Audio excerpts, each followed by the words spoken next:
because I'm laying in bed and I can feel my leg, like when I start to bend it a little bit, you feel it start to pinch up a little bit. You got to straighten it back out immediately. Just a terrible experience. Yeah, all in all. And like you said, I think the only like kind of pain comparable to that is something like, walking around and stubbing your toe on something that hurts. You have no idea is coming. Like sometimes you stub your toe though, and you're like, I should have known that. But sometimes it's just, I should have known that thing was there. Like sometimes it's just something completely random. You curse at an inanimate object. Yeah, exactly. Yeah. And you just like you said, you don't trust anything around you anymore. Or like we've all had those friends that like to catch you off guard with something and just like slap you or something like that. Yeah. Like what kind of friends are you hanging out with? Sometimes the wrong ones. A lot of testosterone. Yeah. Apparently, that was back in the day, But no, I know what you mean. That is one of the most surprising and worst kind. What's of the worst cramp you can get? I think that's got to be right up there. Like the calf cramp is terrible. It is terrible. The calf cramp is also situational.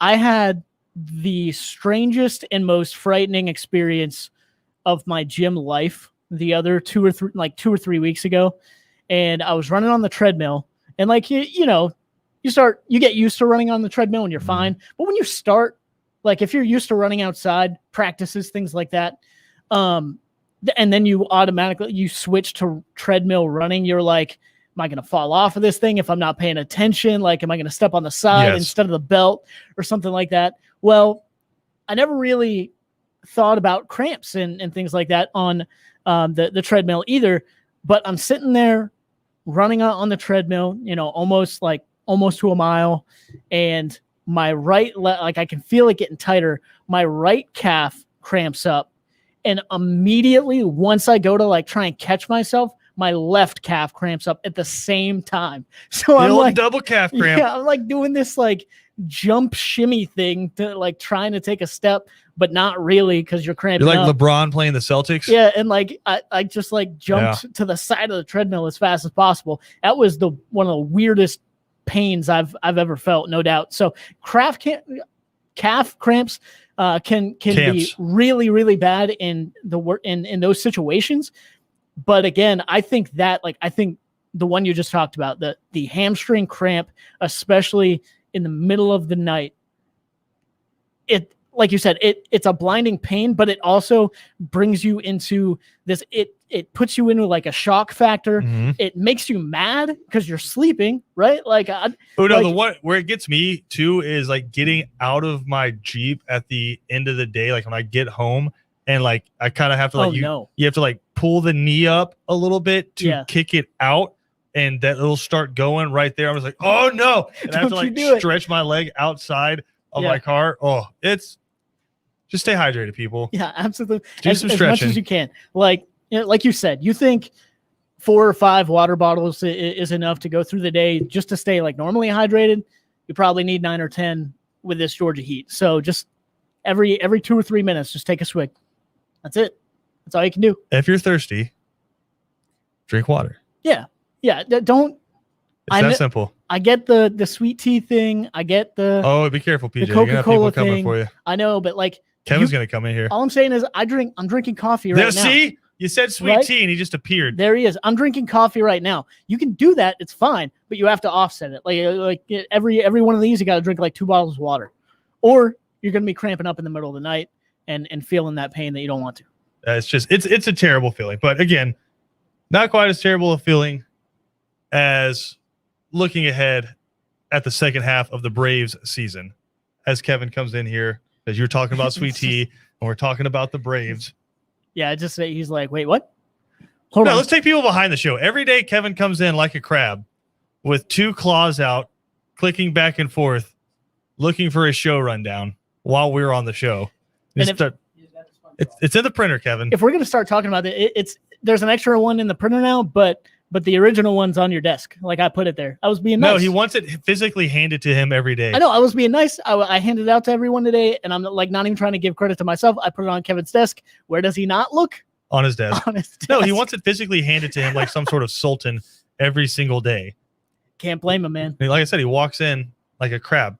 Looking for his rundown. Like Troop says all the time. He did the other day while we were on the air, like verbalized it. He said, hey, you got a rundown? I was like, what? We're trying to talk Kevin about. Will throw things at you. He will throw things at you if you talk while he's on the air. I mean, 3 and out. It wouldn't surprise me if he did that, like while we were talking about soccer and penalty kicks the other day. If he like came in, he like got mad that we were talking about soccer and came in and was like, "Hey, rundown, can you stop talking about this?" Yeah, I could see that. But and taking the natural transition there from Kevin to the Braves, of course, hydration, cramps, Kevin show rundown, Braves, obviously.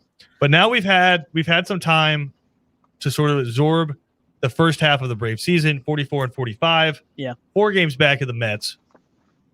And where you're sitting right now is you basically have a minor league outfield.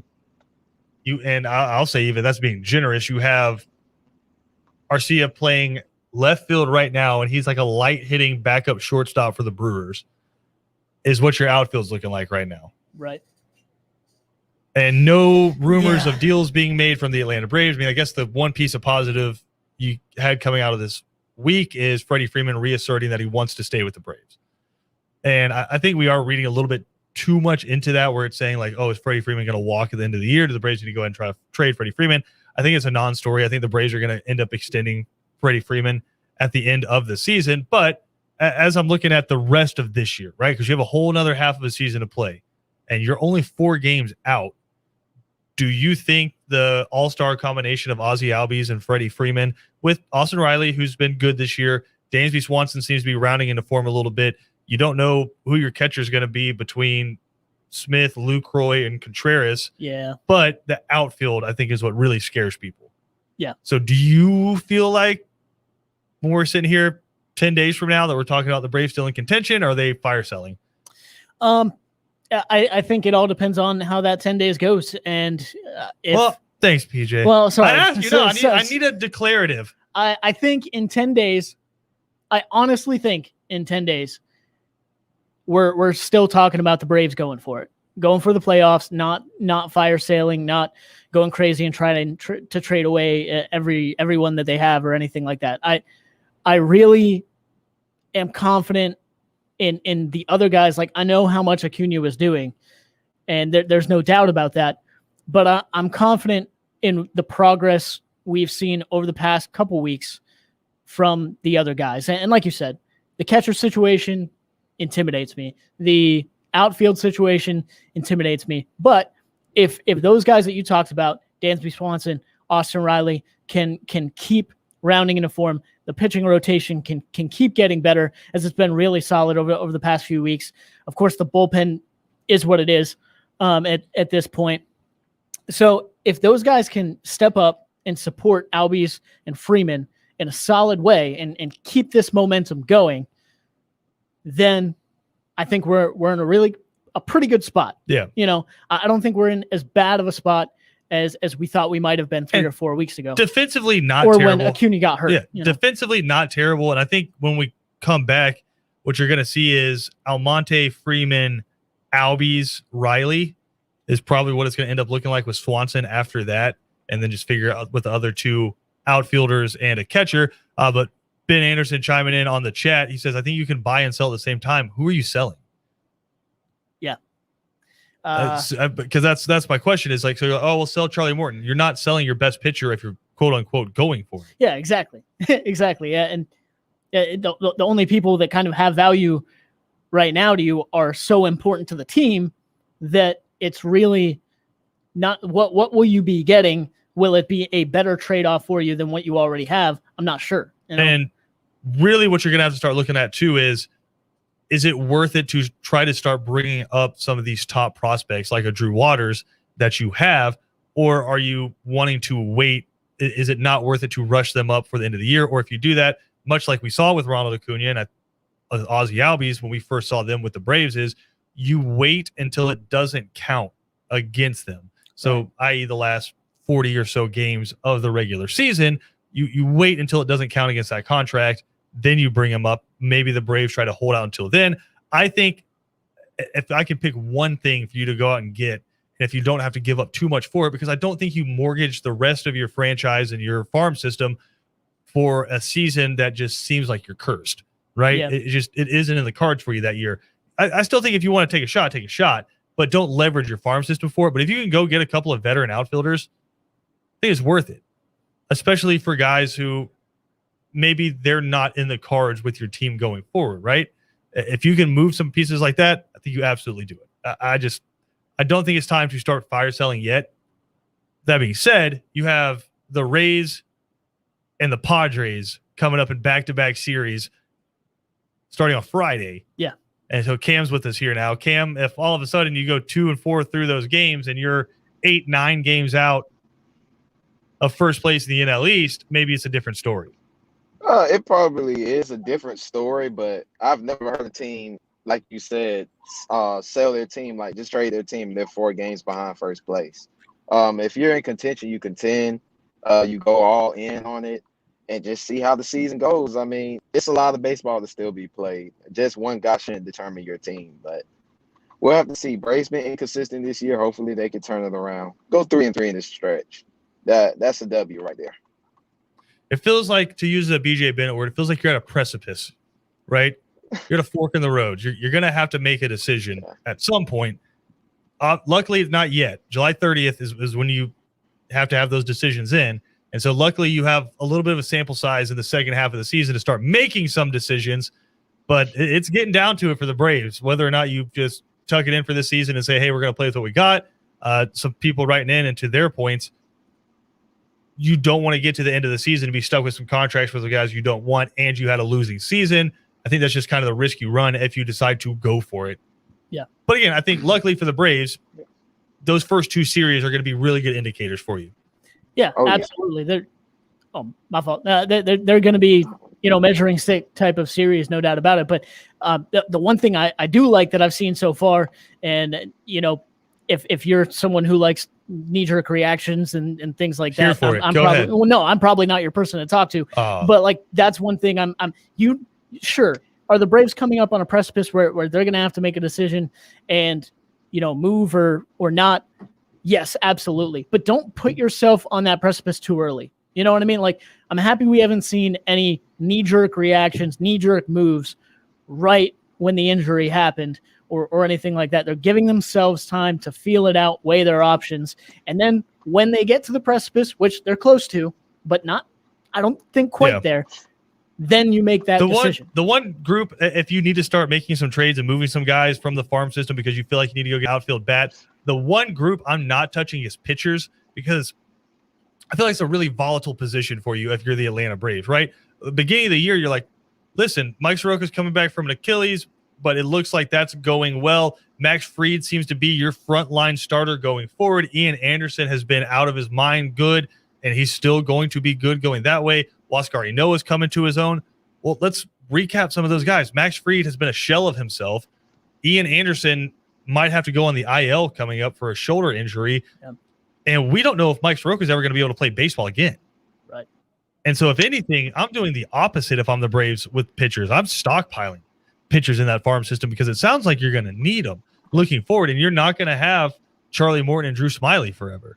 Right. So you're going to eventually have to figure that out. I think Huascar Ynoa will come back healthy, but is this like a flash in the pan kind of a season for him where you were not expecting him to be all-star level good, which he was until he hurt himself. You were not expecting him to be all-star level good. So the one position group I'm not touching is pitchers, because I think if you're the Braves, you need a stockpile. You saw it in the first round. They took a pitcher out of Wake Forest in the first round. You have to start stockpiling. And especially, again, with Freddie Freeman's contract coming up, I doubt you'll be in a position with Liberty Media's budget to go out there and sign some huge frontline starting pitcher. Right? You're going to have to keep doing what you've been doing the past few years, where you bring in a Charlie Morton, you bring in a Drew Smyly on a team-friendly deal, right? You're not going to be able to go get one of those top 4 or 5 pitchers in baseball. You're going to have to hope, like they've been hoping with Max Fried and Ian Anderson, that you already have them in your farm system. We got to take a quick break, though. We're going to come back, talk a lot of college football on the show. We're going to give you our top 10 quarterbacks in the Southern Pigskin coverage area when we come back right here on Second Down.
PJ, if it gets to 5 feet, you might be in trouble. Yeah, that's what I'm saying. I don't think I'd be able to get through there. I mean, I only got. Yeah. Can we appreciate Cam's? Okay, there he's back. We've had Cam from every different angle in the video feed so far today, but no, I mean, at what point 2 feet high and rising, 3 feet high and rising, 4 feet high and rising, or 5 feet high and rising? Are you starting to get nervous? See, I can get through most of it for sure. I definitely start to get nervous at about 4.5 feet, I'd say, because it's like, well, I don't have a lot to work with here. Hold on. And then it gets to 5, and you're like, basically, I mean, that's basically nose level. Like people know I'm short, but that's like right there, man. What am I doing? You're having to like go on your tippy toes to catch some breaths of air. I'm doing all I can, man. I'm doing all I can. You just get on my shoulders, PJ. We'll get you out of there. Listen, at the end of the day, that's like chest level for me. We're good. Yeah, man. Let's do that. We'll figure out a way to get through it, man. Short people got to find a way to live the right way. So like we're what's the word? Creative with what we do. So I'd find a way. It's like man. Gimli and Aragorn, man. Exactly. Toss me. Just don't tell anybody else. I won't tell Cam. That's it. Just don't tell him. And don't grab the beard. I won't. Not I would never. The beard. I would never grab that luscious mane you got going on there. Appreciate but that. Start to feel the air, start to feel the buzz. And I think we've had some of the preliminary kickoff stuff for college football season. We have like currently sitting here with me right now, Field Steelers College Football Magazine. We kind of like meditate over it before every show. You just like feel the aura coming off of it. Put your hands close to it, but you don't want it to burn you. So like, you just try and. So I think this is like where people really start getting excited for it. But next week, it's college football season because we have media days coming up next week. I'll be in Birmingham for SEC Media Days Monday through Thursday, bringing you guys all kinds of coverage here on ESPN Radio and ESPNCoastal.com. But a little bit of a fun exercise, obviously, our sister site, southernpigskin.com.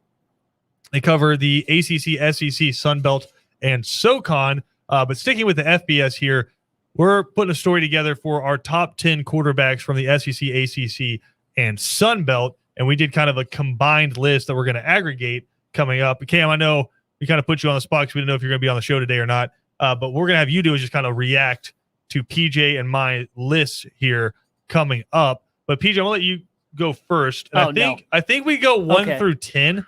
Yeah. Because I think that's honestly more suspenseful because if you go 10 to 1, we know who's going to be on there. We just don't know where they'll be ranked. I think 1 through 10 is more suspenseful for people who get left off. So again, PJ's top 10 quarterbacks, ACC, SEC, Sun Belt combined here. Right. I was really hoping you would go first so I could make edits to mine going through. No, I'm just kidding. That's fair.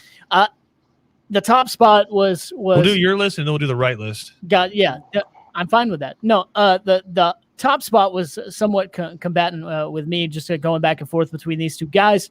I ultimately went with Sam Howell, number 1, there at North Carolina. The main issue, I think, not even issue, right? I love Matt Corral. He's number 2 for me.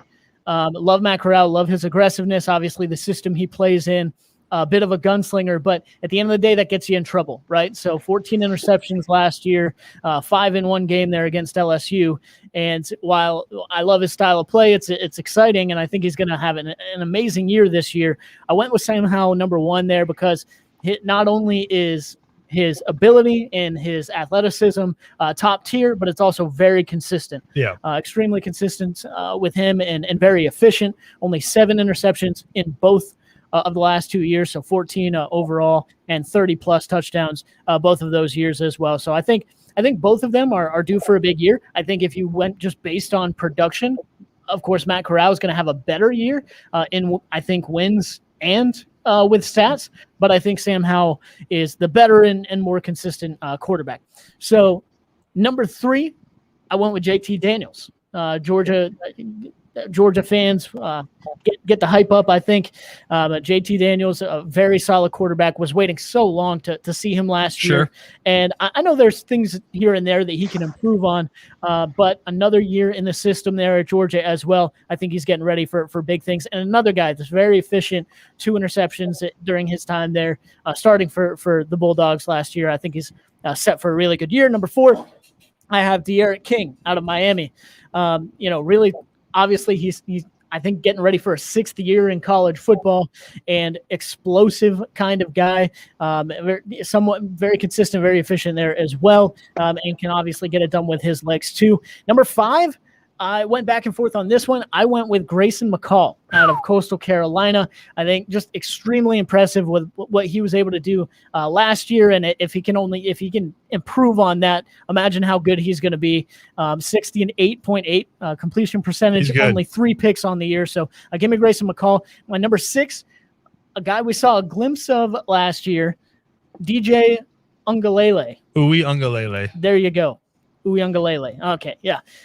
DJ Uiagalelei, I think he's set for a huge year, obviously, there with the Clemson system and the playmakers all around him. Number 7, I got to hand the assist to BJ, actually, our very own BJ Bennett for putting me on this guy. But Levi Lewis out of Louisiana. Raging Cajuns, baby. Go look him up for sure. Extremely impressive, not only through the air, but already with his legs. A win over Iowa State in his career. Yeah, exactly. So impressive through the air and with his legs. Number 8 and 9. Might cause some argument between some people. I went with Max Johnson, number 8, out of LSU. I like what I saw out of him in the few games he played, and I hope they give him the starting job moving forward. They beat Ole Miss and then beat Florida in back-to-back starts. Yeah, exactly. On the road in the swamp. Really impressive. I know right now there's some argument between him and Miles Brennan there for the starting. I think it's going to be Johnson. Yeah. I think Max Johnson's the better guy to go with for LSU.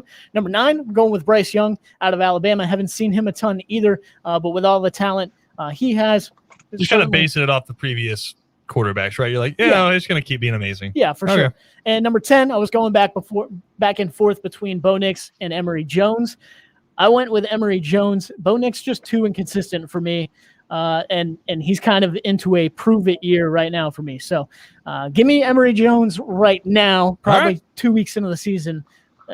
We'll see if that's different or not. There's PJ's top 10. I'll run through mine real quick, and I'll go 1 through 10. I do have Matt Corral number 1. I think it's either going to be him or Malik Willis as your number 1 overall pick coming up in 2022. Matt Corral, you think a lot of people look at his numbers and they're like, all right, 2020, 29 touchdowns, 14 interceptions. They're like, we'd like to see that get separated a little bit more.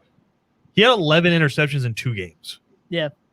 6 against Arkansas, and then you mentioned what happened against LSU. Yeah, LSU, he had 5. So, again, 11 of those. Only 3 interceptions in the other 8 games. Averaged 333 yards per game in a weird COVID season. So, and that's in the SEC West. So, Matt Corral is my number 1. And the way I kind of did this was starting quarterbacks, obviously, but basically if you put them in a vacuum and like these coaches could pick like, all right, who do I want as my quarterback? I think most coaches in the SEC, ACC, Sun Belt are taking Matt Corral first. My number 2 is DJ Uiagalelei from Clemson. Dude's all of 6'5", 240, 250 pounds. Looks like Cam Newton, has a bigger arm than Cam Newton. And in the limited time we've already seen him, he went toe-to-toe with Notre Dame as a true freshman in South Bend. A college football playoff Notre Dame in South Bend, and got a big ACC win over Boston College in a start while Trevor Lawrence was out with COVID. I think this dude's the truth. He's going to be a star in college football for the next couple of years and be a top 4 or 5 pick in the NFL draft. Number 3 is JT Daniels. I was going back and forth between him and Sam Howell, but I think JT Daniels with another year and actually an offseason to get into this and really get comfortable with his knee again, right? Because we saw a lot of weird plants the way he was throwing the football. Year to get comfortable with his knee and an offseason with this program. I think JT Daniels is going to turn a lot of heads. Number 4 is Sam Howell. He kind of hit that sophomore slump last year. I'm going to be curious to see him because he lost a plethora of talent. I think 4 top 4 round picks gone from that North Carolina offense, 2 receivers and 2 running backs gone from that North Carolina offense. So he has a lot to replace there. I think Sam Howell is really good. Number 5 is D'Eriq King from Miami. Dude's a stud. Basically leading the country in name, image, and likeness for college football players. Quarterback at the University of Miami, you should. Right. But it seems like he's been in college football for 10 years now, right? One last ride for D'Eriq King, and I think he's playing for his draft positioning now. I think he's going to have a really good year. Number 6 is Emory Jones. Okay. A lot of that has to do with the fact of who he is as a player, but a lot of it has to do with who his coach is. And I think Dan Mullen gets the most out of his quarterbacks. and I think he's going to get the most out of Emory Jones. People forget that Dan Mullen was Tim Tebow's offensive coordinator, and he set the SEC record for rushing yards by a quarterback. Well, then Dan Mullen had another quarterback break that, and Nick Fitzgerald. Nick Fitzgerald is the SEC's all-time leading rusher as a quarterback. Yeah. Dan Mullen got that out of him. Now you have a guy who has Florida talent around him. I think Emory Jones is going to turn a lot of heads. I think Florida's going to run the football a lot more. I told BJ this. Don't be surprised just because a lot of these backfields have 2 or 3 really good running backs. If Emory Jones is top 10, top 5 in the SEC in rushing coming up this year. Sure. Yeah. So I think watch out for that. Number 7 is Bryce Young, completely based off talent and what I saw in Alabama spring game. We saw him limited last year, or limited time last year, but I think dude's going to be amazing. Number 8 is Grayson McCall. I think he's clearly the best quarterback in the Sun Belt.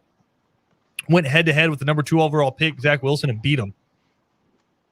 And so he showed that clutch gene. I think Grayson McCall runs that coastal offense really well. Number 9 is Levi Lewis with Louisiana. Like PJ said, if you don't know who this is, you need to know who this is because he plays a really fun brand of football, but he also plays a winning brand of football for Louisiana out there. And then my number 10 for Cam, Bo Nix. Yeah. With the offensive minds that are coming in at Auburn, right? Brian Harsin takes over as your head coach. He brings over Mike Bobo from South Carolina, former Georgia offensive coordinator. If you think back, Georgia's offenses haven't been the same since Mike Bobo left, right? You had Aaron Murray setting all kinds of records. Aaron Murray's SEC's all-time leading passer, right? I know Bobo's like a curse word for Georgia fans, but your offense really hasn't been the same. You've had some really good players. You've had some interesting years, but it hasn't been the same since Bobo left. They don't want to admit it. You had Brian Schottenheimer as your offensive coordinator after Mike Bobo left. So I think he's going to have some fun with Bo Nix. If you go back and watch Auburn's offense last year, it was just a case where they didn't have an identity, right? You had Gus Malzahn trying to hand over the reins of his offense to someone else, but also there were some, I guess, bumpers on the side of it, like when you're bowling, right? You had some constraints on it. Yeah. And so there was just no identity to Auburn's offense last year. I think Bo Nix is super talented. Dude already has an Iron Bowl win. I think you get with 2 really good offensive minds, has a really good backfield behind him. I think Bo Nix is going to surprise some people. So there's our top 10s. Cam, anything stick out to you from those 2 top 10s? Emory Jones at 6. No, can't do that. Everything else was okay. I have Bryce Young at 5. I have Bo at 6 or 7. Mine is a little different. I will say that. I did see quite the face when I left Bo Nix off for Emory Jones. That's Cam's guy. You mentioned it. That's my guy, man. That's my guy. Yeah, I know he was like that. Yeah, understandable. Yeah, Cam was like holding on until I got to number 10. He's like, come on, not again. I got you. We're riding for Bo Nix there too. But again, BJ, Ben, and Kevin are going to give you their top 10s coming up a little bit later on 3 and Out, and then you can see the aggregated scores on Southern Pigskin coming up later in the week. We got to take a quick break here. We'll come back with more Second Down after this.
Second Down on ESPN Radio is presented to you by The Uniform Source.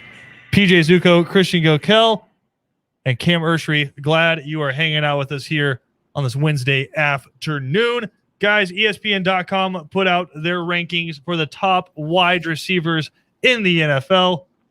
1, 2, and 3.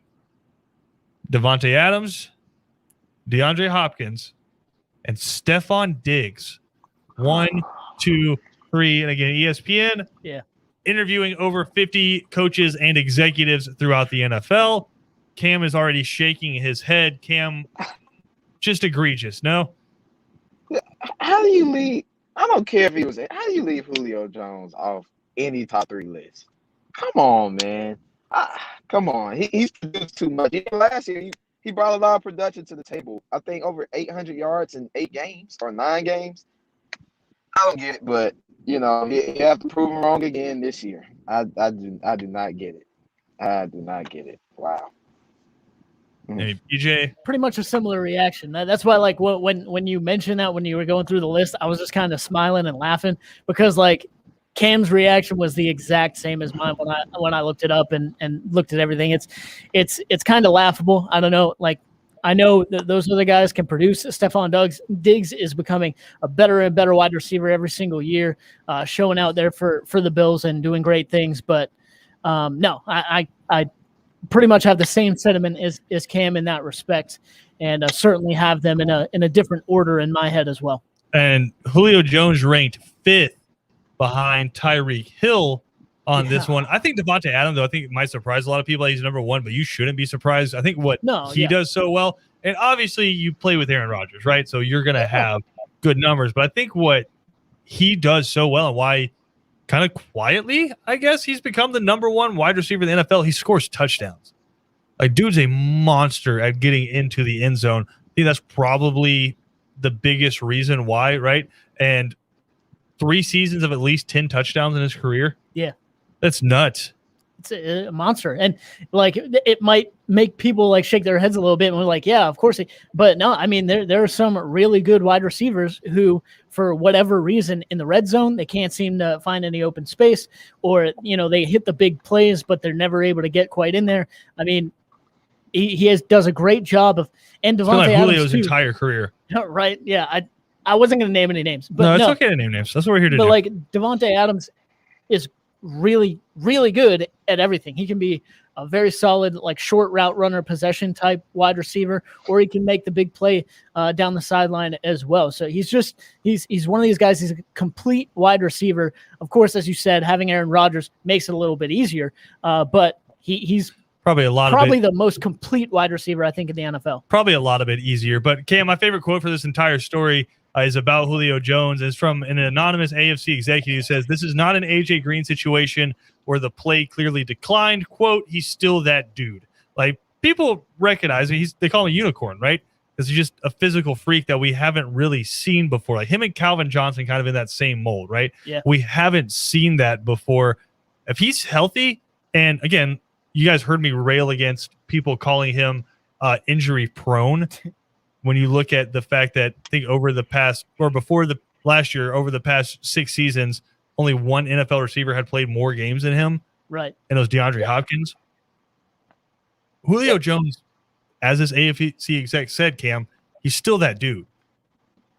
Yeah, he's going to forever be that dude. It's disrespectful to put him at number 5. I get, okay, Stephon Diggs had a nice year last year.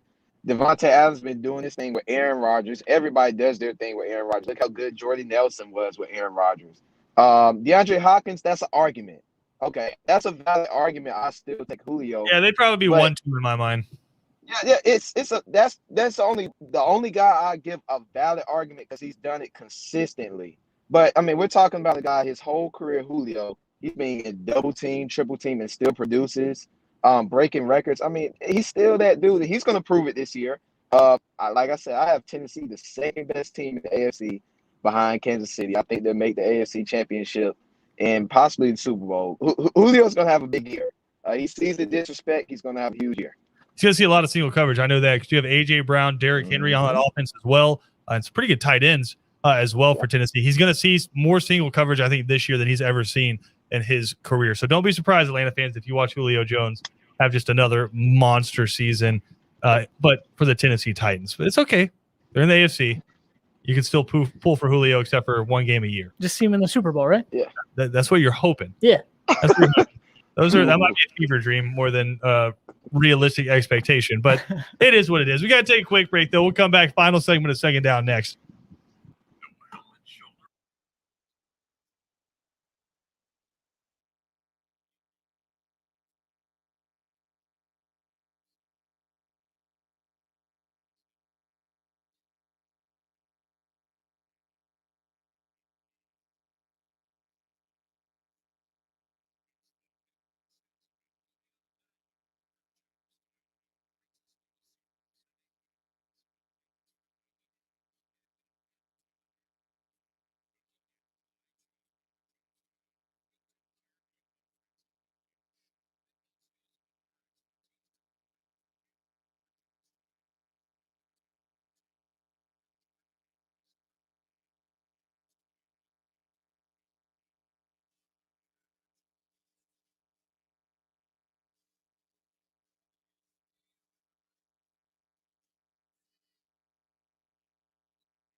Second Down on ESPN Radio is presented to you by the Uniform Source. Big show coming up just after us on 3 and Out. We're going to catch up with our good friend Gora Vidak.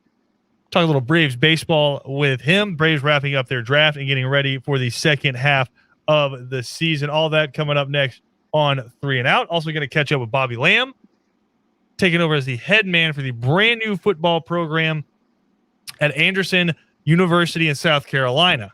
So we'll talk to him about that. Also, used to be the head football coach at Mercer as well. So we'll catch up with Bobby Lamb, talk a little Anderson University football.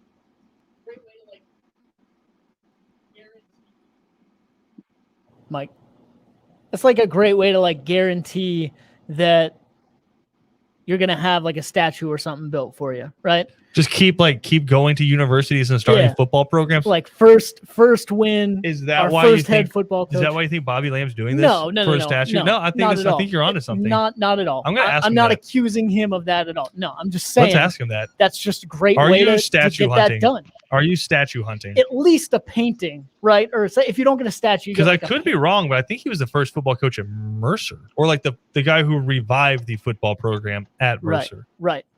Because I'm sure they got something, or a few things. I don't think there's anything wrong with statue hunting if that's what he's doing. Why not? You know, it's a good idea. Like, I mean, then you make a name for yourself. Like, I'm the college football. How long did it take the Eagles to put up a Nick Foles statue outside of their stadium? They won a Super Bowl, so like, I mean, pretty quickly. I'm pretty sure. Because and didn't they put up a statue of Doug Peterson and then fire him a year later?